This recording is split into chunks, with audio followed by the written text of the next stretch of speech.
Welcome to Buying and Beyond, the buying podcast that aims to entertain and inspire. We're Kate and Linz, and together we have over 30 years' experience in retail, including Accessorise and M&S to name a few high street names. We've been through the highs and the lows, the ups and the downs of fashion retail buying and beyond, and we really want to share this with you. This is a safe space for us to share our stories, tips and advice, and we have some friends joining us along the way to give us their thoughts and opinions too. We hope this podcast will help anyone looking to get into the industry, as well as those already enjoying the wild world of retail buying, as many of these stories will hopefully feel very relatable. So grab your drink of choice, sit back and have a giggle with us.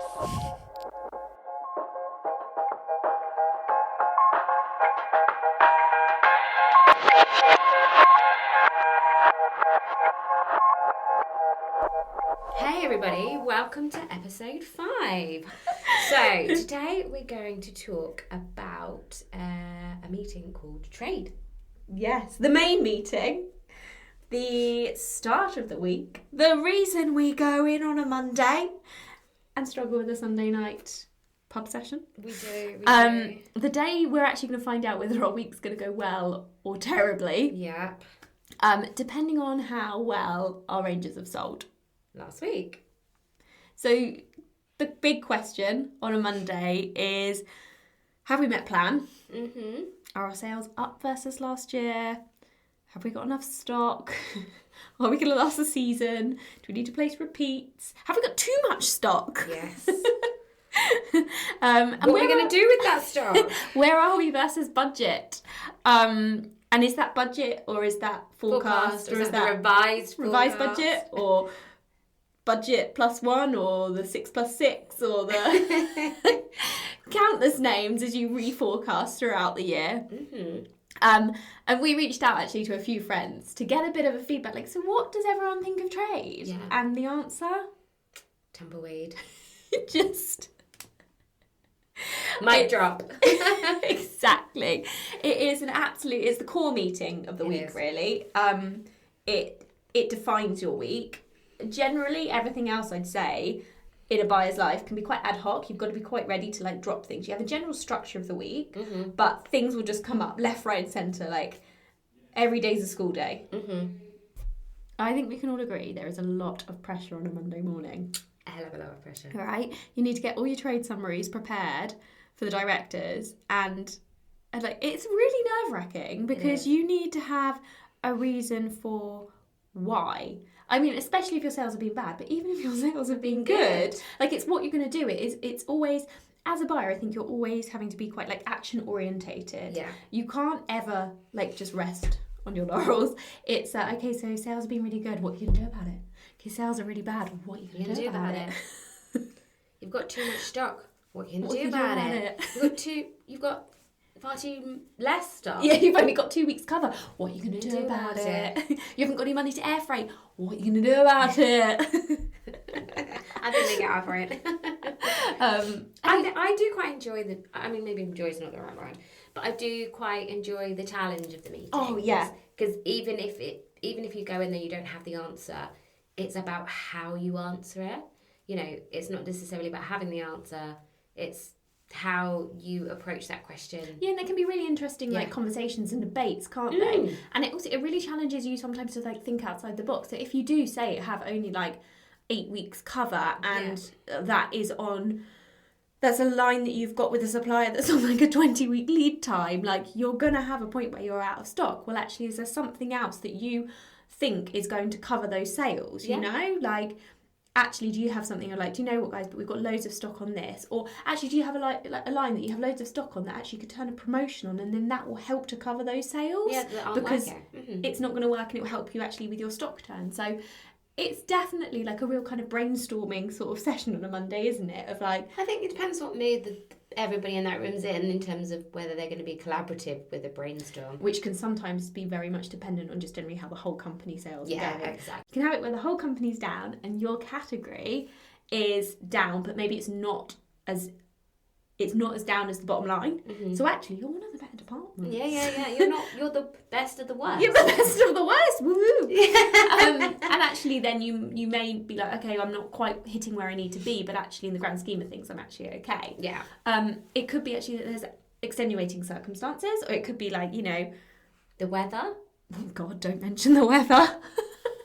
You can never mention the weather. Why are your umbrella sales down? Well, it's not raining. That is not enough of a reason.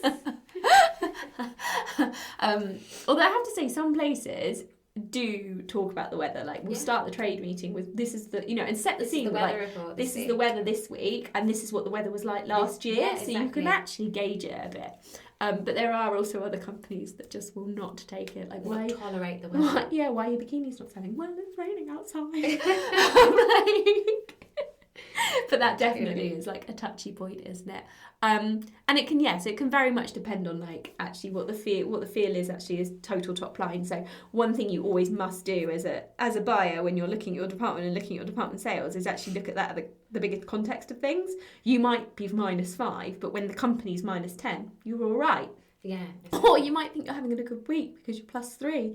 Woohoo, +3. But actually the rest of the business is +17. Yeah. So what the hell? Ain't good enough. It's not going to cut it. That is not so gonna cut actually don't go into trade like bouncing in like +3 this week. And everyone's going to be like, so why didn't you hit the +17 that the rest of us did? Or the +20 or whatever, because actually you'll have been bringing that down because it's an average. So it's a bit of a minefield, isn't it? And I think it can be quite daunting. It can be sort of like going into an episode of The Apprentice or Dragon's Den, where you're sort of walking into a panel of directors to present your numbers and really have to. I think some of the directors are really detail orientated, and that can throw you quite a bit, because if you've been used to someone that isn't and that is very top line, and then suddenly you're being asked all these detail-orientated questions, you're sort of like, the answers. Half the time you know the answers, but then you sort of stumble because you're thrown and you're not expecting that. For them to be asking that kind of detail. Or you can have very much like directors that will suddenly just shoot from the hip, and you'll be like, so it's been selling really well, it's on like, I don't know, like a 5.6 rate of sale. I've got 12 weeks cover. Then you've got your brand director saying, buy another 20,000, and you're like, oh God, and they're like, do it. Flustered. Why wouldn't you? Just go and buy another 20,000. Why wouldn't you buy another 20,000? And you're like, well, actually, because the forecast. I know I was saying it was doing really well, but I'm not that confident. Yeah. Or actually, that something's coming up, or you've got another line that's going to be launching that actually is going to take on those sales. Is going to take those sales. So, but sometimes that can throw you, and you need to be prepared. But I think the best advice, I think both of us said this, is some of the best advice has been like, you don't always have to have those answers in that trade meeting, but you need to speak as confidently as possible. If you start to like drop it, look like you don't know what you're talking about, or lose a little bit of that kind of confidence, then sometimes you can get more questions and people can pick at you a bit more. If you can just calmly say, really, like, that's a really interesting point, let me take that away and get back to you, then I think you can kind of almost like shut things down immediately. But if you start to be like, and bumble a little bit, you leave yourself wide open. So I think definitely you need to try and be as confident as possible. Give them the facts that you have to hand. Yeah. If you get asked questions that throw you off, you say, okay, great, I'll take that away. Offline. Yeah, and I'll come back to you. And you go back to them. Just make sure that you do, because if you do 3 trade meetings in a row where you tell them you'll get back to them and on no occasion do you get back to them, that is not going to wash. But just make sure that you do. You go back, you find out the answer, you work with your merchandiser, designer, whoever, supplier, and you have that answer, and then you email back to your director or whoever it was that asked the question to give them the facts. Yeah, for sure. I think trade really sets up the week, like you said, doesn't it? In terms of what your whole team are then going to focus on for the foreseeable few days afterwards. Like I said before, buying is a lot about problem solving, massively, and I think that the next few days is problem solving, isn't it? And then you need to get back into forward planning for your next range to come in 6 months. Yeah. So there's a lot of juggling going on. So much juggling, yeah. And as we've said, like if something's not working, are you going to turn on a promotion? But do you have the margin for it? Or actually, are there are there other things that you're going to do? Bundle it, maybe put it with something else, and then you can like actually merge a margin in order to like, be able to drop a price. Or like if sales are really good, are you going to be able to sustain that? Do you have the stock to keep going? Do you need to bring in new colourways? Do you need to bring forward something that you've got in the pipeline? Work with your supplier to land that product in to cover the sales of something that's not working, or help you exit that other product. There's just so many things that we have to talk about and discuss, because like you've said before, you're not going to get it all right. Yeah, you're just not going to get it all right. Yeah, exactly.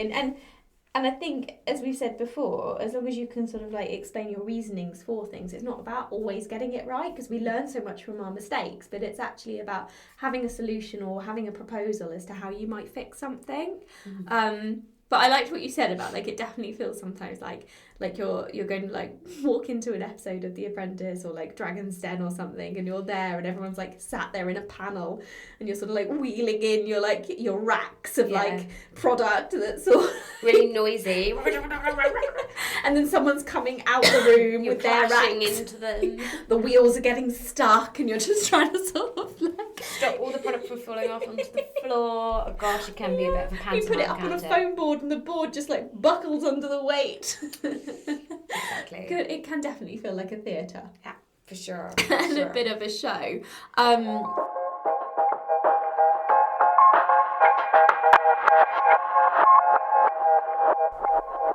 So this sounds like a great moment for a bit of retail therapy, Kate. Should we jump into one of our listeners' stories? And do you know what? I've got a great one for this. This is a really good one following for trade. Okay? Great. Here goes. I could never find the right samples for trade. It always had to be a size small to rack up, as the smalls were never there. Of course. I could only ever find a size large or extra large frilly knickers, so I had to hang those up and make them look as small as possible. But it didn't seem to matter how I tried to hang them. They were always like, that's not a small. And I was like, does it really think matter? Apparently, they could always tell and needed the actual small pair hung up. It was absolute carnage trying to find samples in a really short space of time, and they were always missing. So true. Yeah. So the AB was always shouting at me. Frilly knickers were the bane of my life. I always remember the buyer saying, what you have to remember is this is all a show. It's just a show, and you are an actor. You're an actor in a really, really shit theatre. Oh my god. Oh my god, I remember trying to find samples for trade. And I think the as pressure. we said before, like, yeah, it's the Sunday night fear of not being able to find the sample in the morning. Yeah, and as much as you're making sure that you've got like the best sample system in the world, that you can pull something out within minutes, no doubt that sample that you need, because it's a bestseller, has gone walkabouts because the designer, the design manager, the head of buying, a buyer in another department that knows that's such a good seller, so they want to do their variation of it in their department, the buying director, maybe the CEO, all wants a piece of the pie, so they all need to have a sample. So you've got none. Yeah, it's bloody typical. They always go walkabout. But I love that. You're in a theatre, but a really, really shit theatre. That's absolutely You're just an brilliant actor. way to summarize an actor in a play. I love it. Thanks so much for sending that in, and please keep sending them. They are fantastic, funny, relatable stories that we love to share with you, and I'm sure we definitely can relate to them and have memories of every single moment like that. Definitely. We all need a bit of retail therapy, so it's the perfect time for you to offload about that super cringeworthy story. For sure. We will keep these anonymous and remove any names and brands.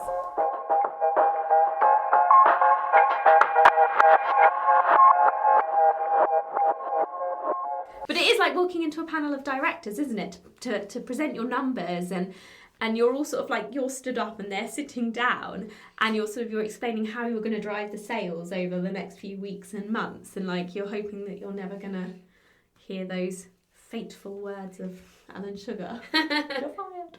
Yeah, exactly. But speaking of Alan Sugar, I actually had a couple of emails with him. where I won't go into it too much, but we discuss the principles of buying. You discussed the principles of buying with Alan Sugar. Okay. And why you shouldn't really start producing without a PO. Really? Oh my God, how did that happen? I think is a rule like 101. Like, why would you start producing something until you've got a confirmed PO? Come on, Alan. Sir Alan, sorry. Sir Alan. But it's funny, and thinking about like just generally like Dragon's Den and sort of like that kind of almost like aggression, like on the whole, I think I've worked with some like really like lovely directors that can be really supportive and collaborative, and like you can have almost like a working trade meeting. Like if it is that actually, you know, you've had a few weeks where the sales aren't coming through and you've come up with ideas and you've been putting things into place but it's not coming through. Actually, they can be sometimes really supportive of, okay, well, let's try something else. Yeah, let's try a different strategy. In my previous company, we tried XYZ. Yeah. I am at this level because I've been through every scenario in the book of retail, and I'm here to support you and help you with an idea on how to get through this. Yeah, and also because you could be trying all you can within your department, but you can't necessarily change the layout of the store. You know, that's a bigger... Not my lane. Yeah, bigger conversation, isn't it? And so actually, if you've tried everything you can within your department, sometimes it takes to go and say, look, we've tried this, and this. It's not moving things. What else is there? You know, could it be that there's an opportunity to move XYZ front of store? Yeah. You know, like if we were to turn this promotion on, could we get the exposure via emails, website? Can we have it an in-window display or something like that? And in some companies, things are so set out in advance, it can be really hard to kind of move things around and pivot and things like that. Yeah. But in other companies, you can be quite, you know... flexible. Yeah. Yeah, absolutely. But then there's also other directors that could be quite forceful. So I think when we've talked about like having a strong character, it can be really important. Like I definitely remember a finger-pointing CEO, and like once he almost touched my nose. Oh my gosh, that's really aggressive. I know, it was really quite like... And wasn't there one where you said that he would say, let's stop navel gazing? Another director, first time he said it, I was like, navel gazing? Like, I loved it. I've never heard this term. Can we all stop navel gazing? We'll stop navel gazing. Because no one had any ideas on what to do. Wow. Oh, but honestly, like sometimes you're just like, there's no need for the aggression. Like I do get it when you have a responsibility, be that a buyer for a team, a head of buying for a whole department, a director for an even bigger part, or like, you know, the company itself. Reporting to the board or reporting to your shareholders. And the pressure is on. 100%. Like the pressure is on. But there is no need. I don't think, and I think you're in agreement with me that, or I know you're in agreement with me, that you don't get the best out of somebody by being aggressive. Like, no. We definitely are not the tough love club. Like the tough love club. we are definitely like, encourage me, inspire me, and you will get the best out of me. Absolutely. Interrogate me, intimidate me. You're not going to get the best out of me. Challenge me in a positive way. Yeah. Like, let's have a collaborative conversation, or like throw some things out there that maybe get me thinking. Yeah, for sure. Sure. But there is absolutely no need for like aggressive, intimidating actions and things. Yeah. Yeah. And you know, statements that throw people into damaging their confidence. Yeah. We are not saving lives. We are not. We say that a lot, don't we? We are not saving lives. And I think absolutely you're in that meeting because you're senior and you should be coming in with solutions and answers and suggestions, 100%. But if the director feels that they're not the right direction, they're not going to land well, they're not going to have the impact that we need, then it really is so much more supportive to help and guide and move those suggestions along to what they have experienced in their time. Yeah. And one way it can be quite... there's definitely two sides to this, because there can be so many different formats of trade, can't there? So one is like going into like the panel and you go in like team by team. But another one like is where every buyer from each category will sit in a room with all of their product and they'll present to the heads of. Yeah. And you can sit for hours going around listening to everybody in circles, listening to everybody. And sometimes it can feel very much like you switch off. You start navel-gazing yourself. But sometimes it can be really good because you can hear from other teams what their suggestions are of how they're going to turn their sales around. Yeah, absolutely. So I always find that really an interesting one, actually, and I find that for so many different meetings that sometimes it can be quite hard to determine actually how should the structure of that meeting be, because you gain so much insight from sitting there with other people and hearing about how they have or haven't met their KPIs and what are they going to do about it for the next period. And there's quite a lot of similarities in terms of certain product categories. So they're not the same products, but the same type of trading. Yeah. So you can be like, oh, you tried that. Oh, let me try that. Yeah. You know, I haven't managed to hit my margin rate for some reason, and you've gone and made a few small tweaks to your price changes. Oh, let me try that. You know, things like that. Or it could even be trends as well. Like the products aren't the same, but actually when you look at it across the board, you see the same motifs or the same like material like being used, and actually it's a bigger trend than you just think. It's just your number 5 bestseller is a bit of a random product, but actually no, well gosh, actually it's really similar to others. So I find those meetings really great because it's really shared insight. Yeah, for sure. But sometimes with such a busy day you need that time, but like sometimes you just be like, instead of sitting in that meeting room for 4 hours listening to everybody else, I could really use that to analyse my department. Yeah. I think particularly when sales haven't been good on your area and you're sitting there and listening to other people that are all doing really, really well, you wish you had that time back just to like analyse. But I think that's when it's really important to have like a strong team around you. Yeah, and you have a really strong BA and an AB that are themselves really interested in the trade reports, and they are working with the merchandising team and doing some analysis. So while you're in there presenting and learning, actually you come back out and you know you've set them a project. You're like, can you look into why is this particular category down? Yeah, what were we doing last year? Have we covered off what we were doing last year? Have we dropped the ball on something? Yeah. What are our competitors doing? Exactly. What are our competitors doing? That's a massive thing at the moment. What were they doing last year? Watching each other right now. What are they doing this year?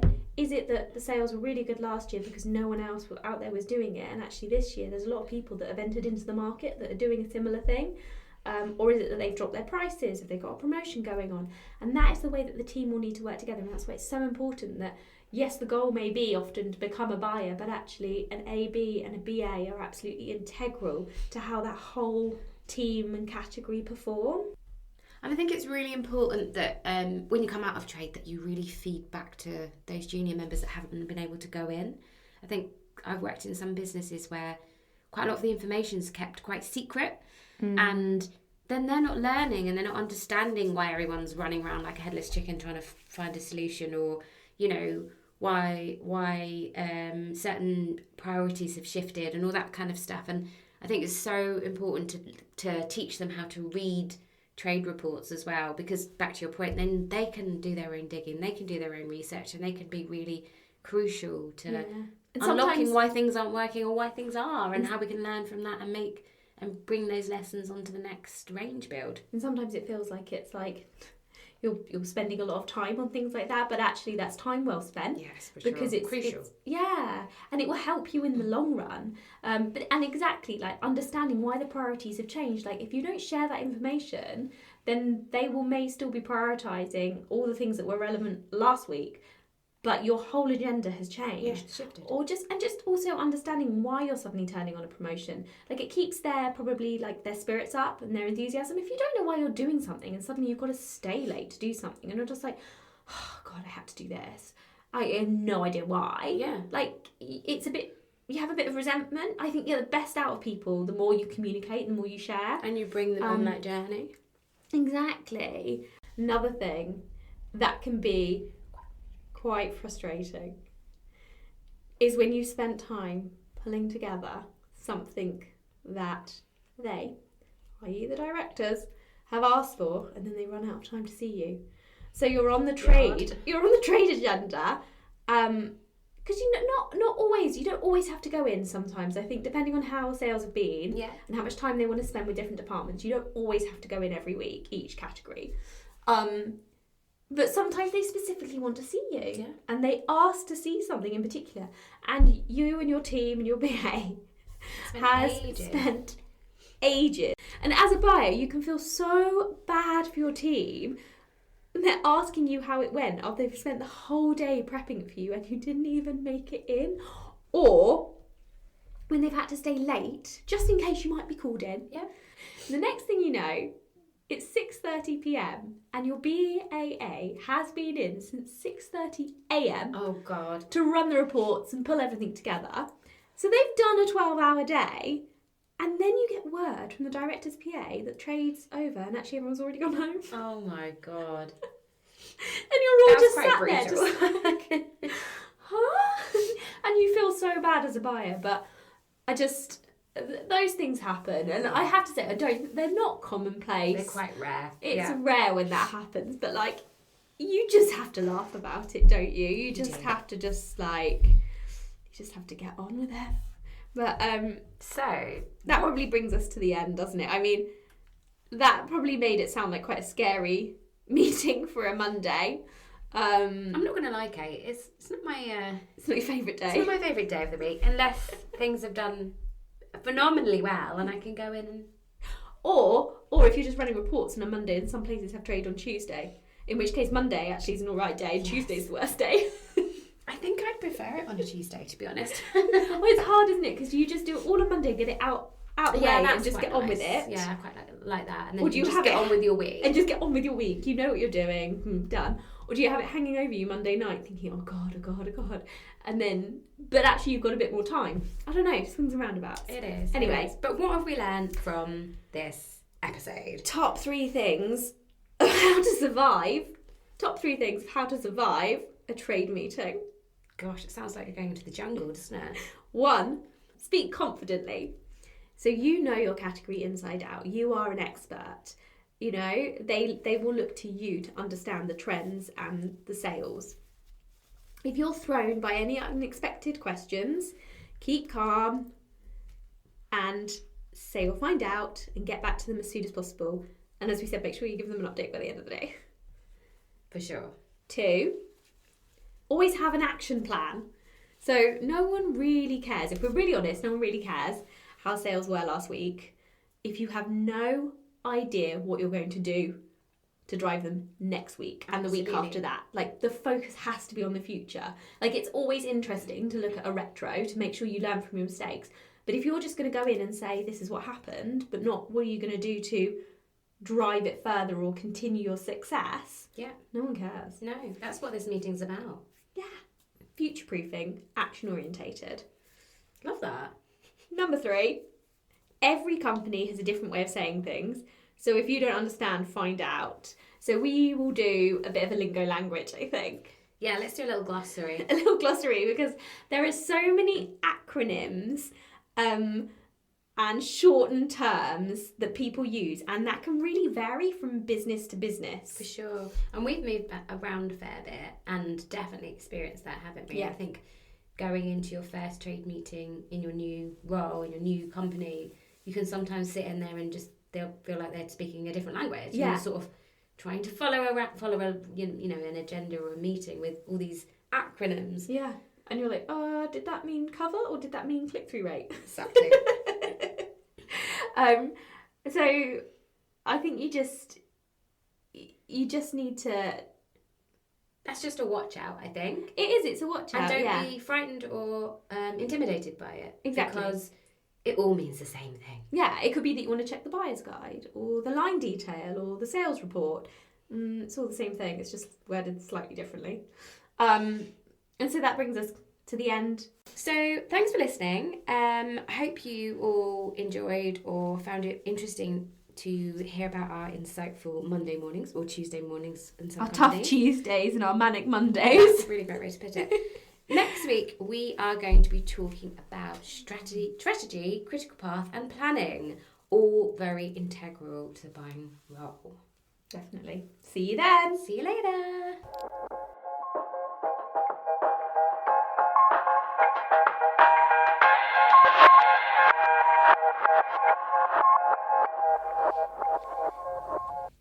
Kate, are you a drama queen? No, but I do like to exaggerate a little. Are you? Drama just makes things interesting. That's true. All these thoughts and opinions are our own and based on our own experiences working for a wide variety of retailers.